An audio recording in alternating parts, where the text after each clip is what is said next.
Assalamualaikum warahmatullahi wabarakatuh. Izin memperkenalkan diri, nama saya Keisha Dwi Nova NPM 2215161047. Saya dari kelas PSTIC. Baik, pada saat ini saya akan menjelaskan mengenai tugas akhir praktikum sistem basis data. Judul kedua yaitu mengenai CDM dan juga PDM. CDM merupakan konseptual data model, di mana merupakan suatu jenis model data yang menggambarkan hubungan antar tabel secara konseptual. Nah, di sini saya telah membuat contoh dari CDM yang saya buat berdasarkan dengan judul jurnal yang saya pilih, yaitu perancangan aplikasi voting ketua OSIS berbasis mobile. Nah, di sini bisa dilihat pada konseptual data model yang saya buat terdapat 5 entitas, yaitu pemilih, kandidat, suara, pemilihan, dan juga panitia. Lalu di sini selanjutnya, eh, pertama ini terdapat entitas pemilih. Entitas pemilih sendiri memiliki ID atribut ID pemilih sebagai primary key, lalu nama, kelas, jumlah pemilih, dan juga status. Nah, selanjutnya, entitas pemilih ini memiliki relasi dengan entitas suara, di mana entitas suara memiliki atribut ID suara dan juga jumlah suara. Dua entitas ini mempunyai relasi, yaitu satu pemilih dapat memberikan satu suara, ataupun satu suara dapat diberikan oleh satu pemilih. Nah, lalu selanjutnya, untuk entitas suara memiliki relasi dengan pemilihan. Nah, di sini pada entitas pemilihan memiliki atribut ID pemilihan sebagai primary key, periode, tanggal pemilihan, dan juga status. Di sini memiliki tipe datanya masing-masing seperti um, integer, date, variable, dan juga ya yang terakhir itu status dengan variabel karakter. Lalu panjang variabel karakternya yaitu 10. Nah, di sini relasinya adalah satu pemilihan dapat memiliki banyak suara, sedangkan banyak suara dapat dimiliki oleh satu pemilihan.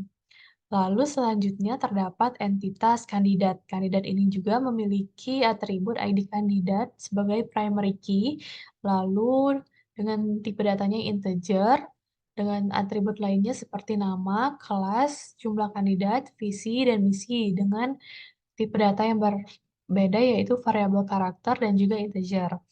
Nah, entitas kandidat sendiri memiliki relasi dengan entitas pemilihan, yaitu di mana satu atau lebih kandidat dapat mendaftar pada satu pemilihan, sedangkan satu pemilihan dapat didaftari oleh satu atau lebih kandidat.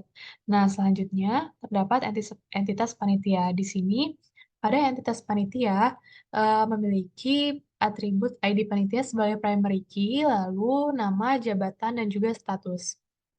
Nah, lalu em, di sini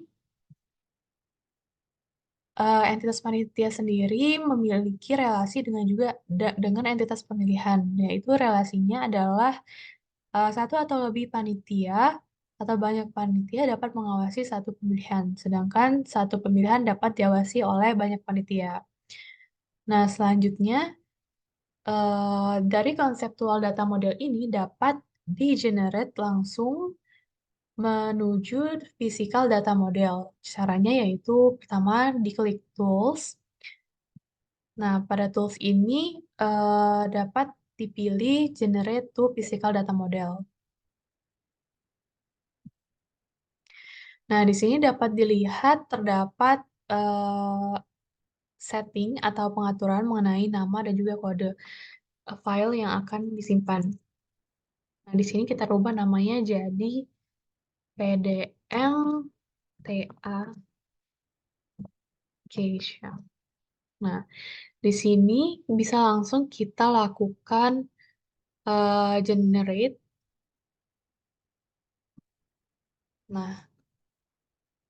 Nah, di sini dapat terlihat physical data modelnya. Nah, physical data model sendiri merupakan model yang menggunakan sejumlah tabel untuk menggambarkan data serta hubungan antara data-data tersebut. Nah, di sini dapat dilihat bahwa mmm, terdapat tabel sesuai entitasnya, yaitu pemilih, kandidat, suara, pemilihan, dan juga panitia. Ini sama seperti entitas yang telah dibuat di CDM. Nah, tapi di sini terlihat lebih jelas bagian tiap entitas memiliki primary key maupun juga foreign key-nya. Nah, di sini dapat dilihat contohnya pada entitas pemilih. ID pemilih merupakan primary key, sedangkan ID suara merupakan foreign key. Begitu juga dengan entitas suara memiliki ID suara sebagai primary key, dan juga ID pemilih dan ID pemilihan sebagai foreign key 1 dan 2. Begitu juga untuk entitas lainnya. Nah, dari physical data model ini dapat kita generate langsung ke database-nya. Nah, caranya yaitu di pilihan database, lalu generate to database. Nah, di sini dapat dilihat untuk setting database generation-nya. Nah, di sini kita bisa memilih directory yang ingin kita gunakan sebagai tempat untuk menyimpan file database. Di sini saya memilih directory D dan tempat penyimpanannya yaitu Keisha file. Lalu saya akan mengubah nama filenya menjadi uh, Keisha uh, TA judul 2. Nah, di sini saya akan melakukan generate to database-nya. Nah, jika sudah muncul generate file seperti ini, dapat diklik 2, lalu di sini dapat dilihat bahwa database sudah dibentuk dengan tersimpan dan ditampilkan pada notepad dengan nama file Keisha TA judul 2 seperti yang telah dibuat sebelumnya. Di sini dapat kita lihat terdapat tampilan tabel, isi tabelnya dengan atribut-atribut yang telah kita isi tadi dari PDM-nya. Dapat dilihat juga yang mana primary key maupun foreign key-nya. Sekian yang dapat saya jelaskan mengenai CDM dan juga PDM dan eh, cara generate PDM atau generate to database-nya. Lebih dan kurangnya mohon maaf. Saya akhiri. Wassalamualaikum warahmatullahi wabarakatuh.